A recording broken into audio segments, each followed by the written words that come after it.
voilà, je vais partager avec vous beaucoup de choses de ces poètes magnifiques, presque uniques, qui étaient Apollinaire.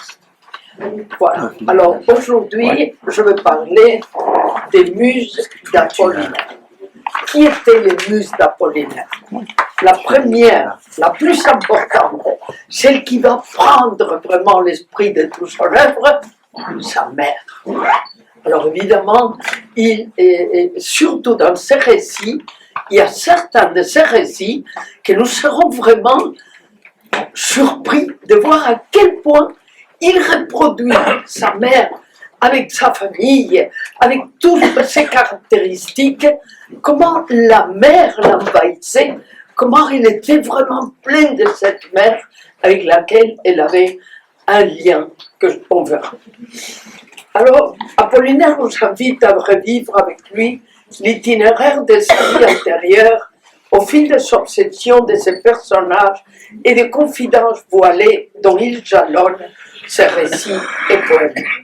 Très tôt, on rencontre dans Alcool, que c'est le livre de poèmes qu'il a édité, des expressions qui dénotent sa profonde tristesse, le peu d'estime qu'il avait de lui-même et le rapport tragique avec sa maman. Une femme polonaise très violente qui utilisait constamment le fouet avec son enfant, ce qui a créé chez Apollinaire une obsession énorme pour la flagellation, que nous voyons constamment dans ses œuvres et dans les lettres qu'il adresse à ses compagnes.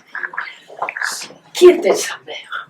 Sa mère était pleine de frustration et de rage. Elle ne lui a jamais reconnu aucune valeur, ni à lui, ni à son œuvre. Mais il revient constamment à elle, dans ses récits surtout, et dans ses poèmes.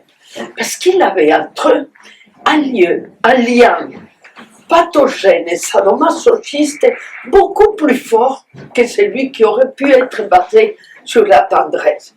Il y avait entre eux un lien violent, dominant et destructif. Dans le poème La Porte, un des premiers poèmes de son recueil Alcool, il exprime sa profonde tristesse et sa sensation de n'avoir aucune valeur dans un dialogue très douloureux avec sa mère. La porte de l'hôtel sourit terriblement. Qu'est-ce que cela peut me faire? Oh, ma maman, d'être cet employé pour qui seul rien n'existe. Puis je coupe le salon dans la profonde eau triste. Un frais débarqué à Marseille hier matin. J'entends mourir et remourir un chant lointain, humble comme je suis, qui ne suis rien qui vaille. Enfin, je t'ai donné ce que j'avais. Travaille. Voilà. Nous voyons combien il reproduit dans ses poèmes sa profonde tristesse, les suppliques à sa mère, oh ma maman, ainsi qu'à la fin, les tons durs et autoritaires qu'employait sa mère avec lui et qu'il craignait terriblement. Voilà. Alors, une autre muse, alors là, comme je vous dis, était la plus importante. Puis, quand il était très jeune, il n'avait que 20 ans, 21 ans, il a eu une autre muse qui était une anglaise, Annie Pleiden.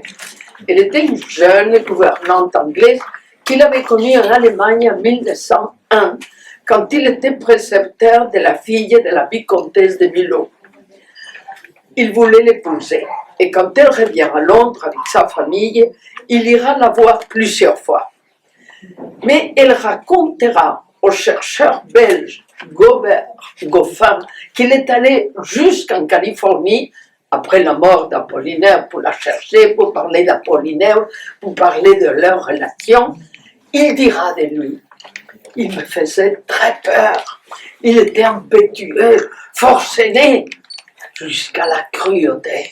Évidemment, il ne connaissait des relations amoureuses que dans la violence à l'image de celle qu'il avait connue avec sa mère. Bientôt, elle partira, Annie, peut-être pour échapper de lui aux États-Unis.